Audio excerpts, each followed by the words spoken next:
Thank you for joining Dr. James, Rini, and I, the Curiosity Conduit, for a look behind the curtain of Letting Destiny Deliver. An author and 47 years of experience as a practicing psychotherapist, Dr. Rini brings profound insight into the dimensions of consciousness. I bring my own lens as a retired law enforcement officer, now immersed in the study of psychology. Together, we invite you into a dialogue where destiny meets awareness and curiosity leads the way. Today, we will start Chapter 6, the Fantasy Zone, and we'll go into gaps in awareness. This conversation may lead to feelings of inspiration and curiosity, and it could create some inner movement. That's all welcome. Life will reveal your destiny through all opportunities you keep yourself available for.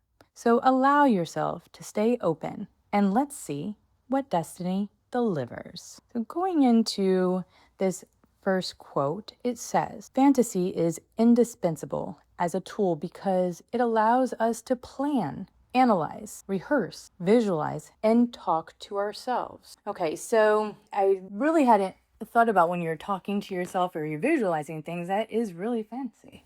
All thinking is fantasy. Oh, According to Carl Jung, and I agree with that, all thinking is fantasy. And then as I'm learning this, all thinking is fantasy. And then you have your conscious mind and your ego that helps you discern what is reality and what is not. Very true. Okay. Here, I'm going to read you a poem. And I just wrote it this weekend, and it's on fantasy. All thinking is fantasy. Fantasy has no limits and can be mistaken for reality. Fantasy allows us to be creative as well as captive. Fantasy exists consciously and unconsciously. Because of this, the unconscious mind has to come to the conclusion, is it fantasy or illusion? For the unconscious, everything is real. Everything we think and feel, every anxiety born out of what if, everything we dream. Only when we awaken can we discover our illusions. That's so good. And when you say awaken, which that could mean many things, what did you mean by that? Well, literally, when we awaken from the dream, then we can recognize that it's a dream and not real. Plus, we live under many illusions. And we have to awaken from them in order to be in touch with reality. And the reason why I ask is when you're talking about awaken, it makes me think of awakening around that age of 40 and things like that, right, where it's not necessarily where you're living in a dream, but well, that's more developmental. Yeah. You've had so much life that now your brain is putting everything together and questioning everything and having you assess, how do I want to live the rest of my life? Around between 40 and 50, that's almost universal. Yes, well, I'm feeling it. 46, turning 47. So yes, definitely. And so this is what I put under and kind of categorized as the second pathway, awareness of conscious and unconscious minds. Would that be yes, what applied the most, right? Okay. So let me add one more thing to this. We're the only living thing that we have encountered yet that has a self-reflective consciousness.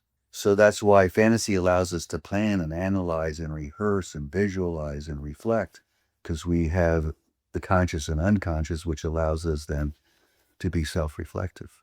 Unfortunately, many people do not engage in self-reflection, so they do not utilize this gift that only human beings, as we know today, have. They squander it by not using it or running away from it even. It really is a gift, and it's essential for, to me, self-health and development. Absolutely. If the boiler room is what provides the power to drive a ship, then fantasy provides the power to drive the mind. As such, the fantasies we entertain go a long way in determining whether we reach our destination or not. Consciousness through fantasy helps transform the potential of mind, body, and spirit into reality. I also put that also under the second pathway, but it was kind of tying into what you were talking about before. So let me give you an example of fantasies go a long way in determining our reality or our destination. If you're the kind of person who says, if I didn't have bad luck, I'd have no luck at all, part of what that's going to do to you is you're not going to see it when you have good luck. It becomes a blind spot because of the mindset. So that's why, I encourage people to think the thoughts of what they want versus what they don't want. Because most people think of what they don't want. Like, in helping people, I go, what is it you want? And they'll tell me what they don't want as the answer to what they want. So they're only telling you what they want to eliminate. They're not telling you, and they don't know what it is that they want to add. So that's why, there's I guess, an old biblical saying, as a man thinketh, he is. When in law enforcement, if you're looking for a car, somebody has committed a crime and you're looking for a red car. Now you see red cars everywhere. Yeah, consciousness is selective. Yeah. It's not random, it's selective. So And that's a good example there. Really choosing, looking at things in a different light, doing that 180, being positive. Self-fulfilling prophecies are real. They are. And that's one of the things that the mind will produce one way or another. So why not have fantasies that empower you rather than bring you down? And that doesn't mean not dealing with problems, but that's not a fantasy. That's dealing with real problems. But hopefully you can engage your creative processes in resolving them in a way that you not only solve the problem, but you are thankful you had the problem. Yes. And it goes, everybody's personal beliefs are different, but mine is just whatever is being put in front of you is for something for you to learn from. It's for a reason. And so... And if you look at it that way, then you look at what you stand to gain rather than what you've lost, you see. Yeah, and you gain so much more. And the difference between destructive stress and constructive stress is, with destructive stress, you're looking at what you're losing. With constructive stress, you're looking at what you're gaining. Oh, I like that. I really like that. The power of what we think and being more responsible and more attuned to thoughts are not something we should take for granted. Like, I'll give you one more thought that comes to mind.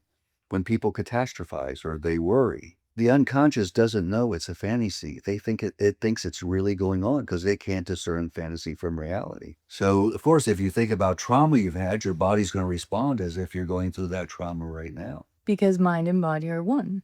They're connected. Well, and the unconscious doesn't know that it's just a fantasy.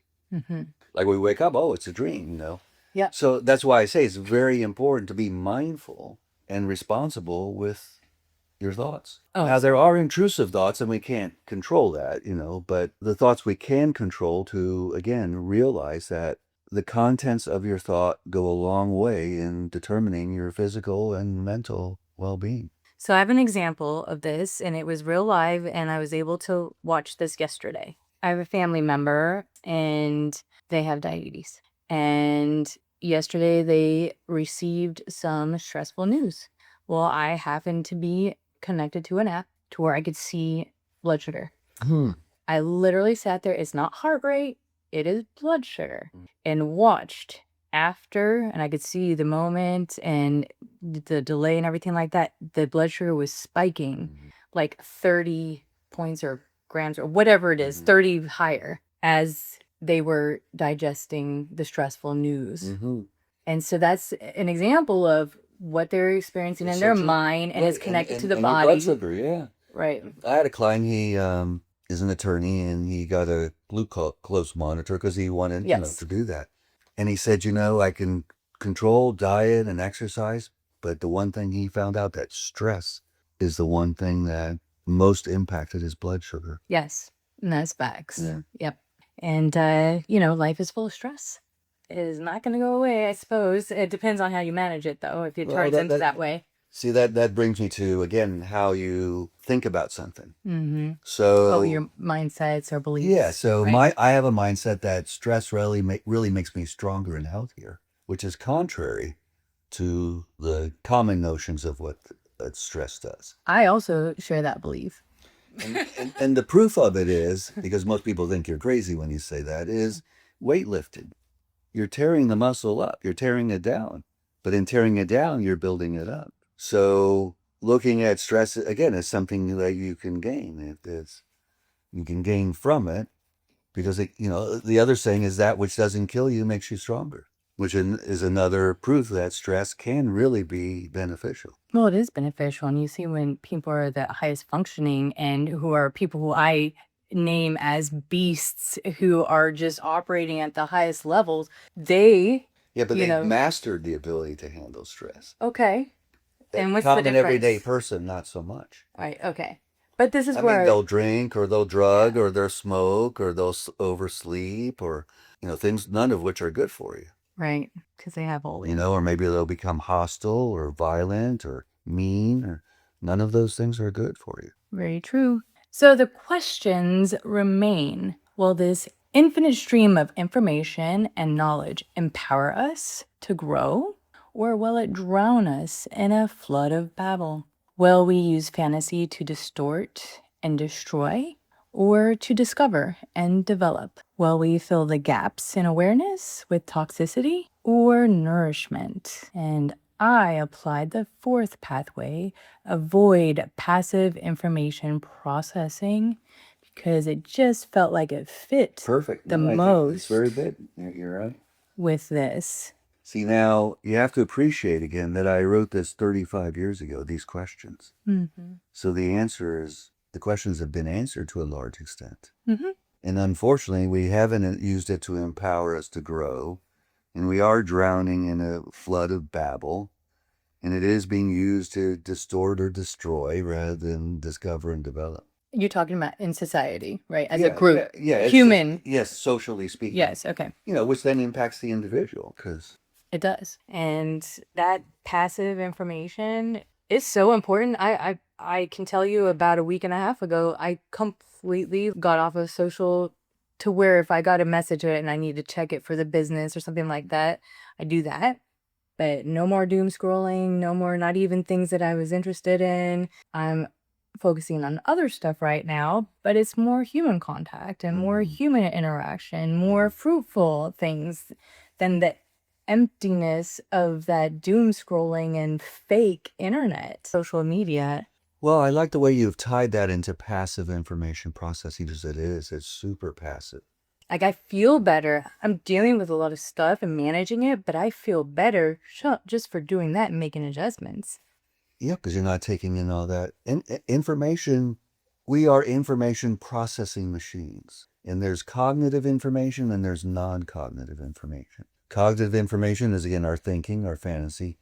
Non-cognitive information are food, drugs, viruses, chemicals, because that is information that we take into our body, and our body then acts on the information. Like alcohol, you put it in your body, it's going to change how your brain functions because it's information that you have fed your brain. So everything we do is processing information, cognitive or non-cognitive, verbal or non-verbal. So we should be very conscious of what information we take in. Like people say, you are what you eat, right? So you are very conscious of what you eat, but we also have to be very conscious of information. I think it's interesting that the FDA has to approve drugs and those kinds of things before they're out there, but information, not at all. It doesn't do anything to protect us from bad information. It's really difficult. I don't think until this past year had I really taken the time to even understand the comment of being responsible with what I'm taking in. And so just taking little steps everywhere between the news and what I've seen, and just kind of phasing that out, and now into some of the social media. Now I feel like since then I'm like, whoa, okay. I feel like something like another like blanket was taken off my eyes and I could see a little bit more clear, and I feel better from it. So it's tough though to be in this society and be responsible with that, and understanding what it does to yourself. That saying, you are what you eat. Mm-hmm. I was on a cruise and my wife and I were in the gym, and they were doing some health thing, by our side. And the lady who was doing the training was saying, the same thing. People say you are what you eat. She goes, no, you are what you don't excrete. And to me, that says it all right there. It's what you hold on to. That's true. Yeah. That is true. I mean, you could say that figuratively and literally. Right. Because those two things work together. And I've had that before too. And I'll give you, I guess, an example. Toxic people are toxic because they can't remove their toxicity. And they just don't know what they don't know a lot of the times. Yeah, no, it's normal for them. Definitely. It's tying right into what we were talking about. Be careful not to underestimate the power of thought, because turning fantasy into reality is easier than you think. And I chose the action of repetition on this one, but maybe there's something different. You tell Well, me. I like the ones that you're picking because the thing about thinking is we tend to obsess a lot or be fixated on certain thought patterns or habitual thought patterns. And so, yes, the repetition of that thought, like if you ask yourself, why am I so stupid? Your unconscious will answer that. Well, you're stupid because of this, that, and the other. And in doing that, then you start characterizing yourself as stupid. And now you have details to Fill in the blanks. and reinforce that you're stupid. So be careful what questions you ask your brain because it's going to answer them. Or if somebody made a mistake or something happened and they say, I'm such a loser. Exactly. I'm such a loser. I'm broken. I can't believe this. I can't choose the right person. Like, these are all statements I've heard. I'm sure you've heard them too. Absolutely. And it's just not true. I don't find it. It's like people are, you're humans. You're learning. You're making mistakes. You're far away from yourself. That's how I look at it. What do you say? And that's why we have to empower ourselves with thought as opposed to handicap ourselves with thought. But again, that's hard to do because I don't know. One, I think instinctively we don't do that. For example, we tend to focus on what's not going right rather than what is going right. And I think that's to keep us adapting and growing. And then, there's just so much negativity in the world. And that's put out there all the time. I mean, news centers don't broadcast good news. They only broadcast bad news, And so we're getting that information all the time. And the repetitiveness of that then will create mindsets. Like one year, the murder rate had actually gone down. But the news reported the murders 300% more than they did the year before. So it was as if the murder rate was going up, not down. Like at one point a few years back, they were... you always saw on TV all these child abductions. So you think, oh my God, it's so common. No, it's very rare, really, because you see it on the news all the time. Well, and it's usually, it was like parental abductions related, usually. So they put the stats still out there. And so it looks. Right. So, so you get this distortion of information. Yeah, right. Right.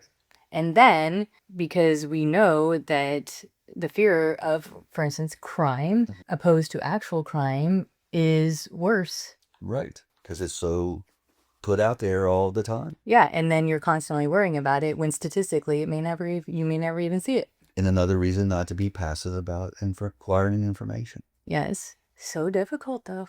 It's rough. That's a tough one. Well, yeah, but and the one thing I'm thinking maybe that can happen or people use is one way to not be passive is to Google the information. Is this valid? Is this a hoax? Because a lot of times you can find that out if something is real or not real. I'm not talking about news or these other kinds of things that people can spin. Yes. And twist, but more.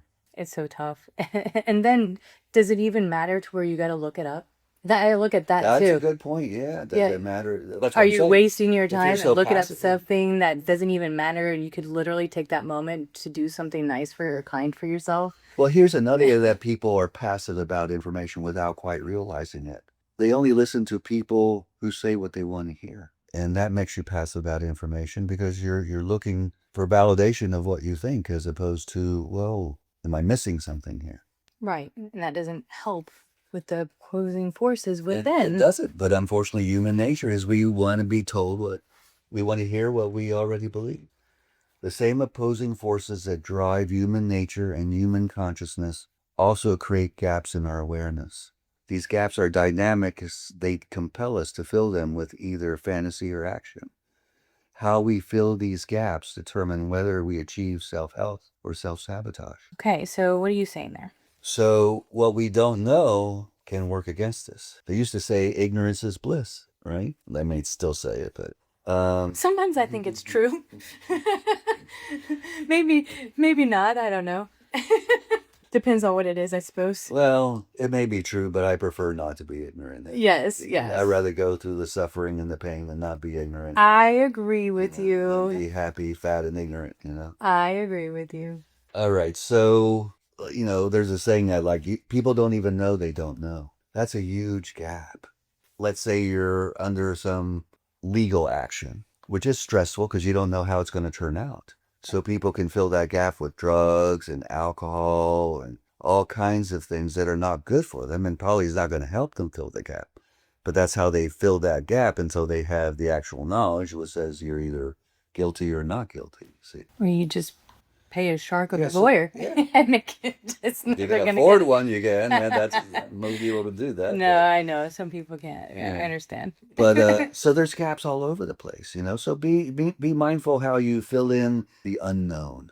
You see, like whether there's a God or not, that's an unknown. People can be atheists or they can be, you know, fanatics in terms of religion. How you fill that gap makes a big difference. You know, there's this movie, The Life of Pi, and he tells this story how he was on a boat with all these animals and how they survived. And at the end, the question was, were they really animals or were there other people on the boat, you know, that you had to deal with? And I guess then they got into, you know, if there's a God or not. And go, well, which one are you better off believing? That there is. Yeah, exactly. Yeah. And I love that part of the movie. It's like, well, which one, you know, are you better off believing? And then why not? Yeah, why There's not? so 'Cause much. either way, they're beliefs. It's very positive. Yeah, it's how It's you fill the gap. nice. It helps you have a solid belief system. And Well, if you believe there's like a life hereafter and how you live life on this planet determines your life thereafter, how you fill the gap makes a big difference in terms of the kind of person then you're going to be potentially. I mean, there are people who don't believe in God and can be good people. I don't mean that. sure. But a lot of people go, oh, you only live once. You know, I'm going to do whatever I can. And they have no morals or ethics because they think there are no consequences. But there are consequences. There are consequences. In this life as well as if there's one after this. Yes.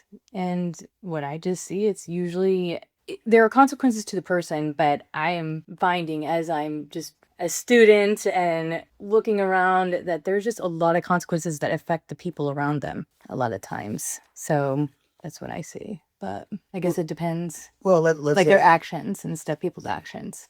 you know, let's say you're a user, you use people. And for the longest time, you're capable of doing that because you're charismatic or you're charming or you're attractive enough. But then you're going to reach a point where you're going to burn all bridges and no one is going to want to be there for you. So the pathway I attached to this one was action to balance opposing forces. It's the 10th one. It's the last pathway, really, that I think when you're tying it all together and being able to fill those gaps, that's, I feel like, part of the action of the last pathway. You know, being single-minded doesn't take you very far.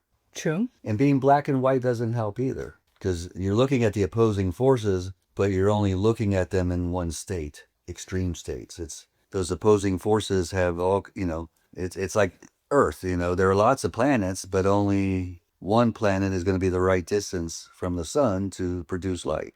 Right. You know, so it's not black or white, it's a matter of a continuum. If you're Pluto, you're not going to have life. If you're the planet closest to the sun, you're not going to have life. Earth and Mars, yeah, okay, that's more possible because it's the right distance. So you have that. I guess the way I would put it is being black or white isn't dealing with opposing forces. Integrating the two poles is how you deal with the opposing forces.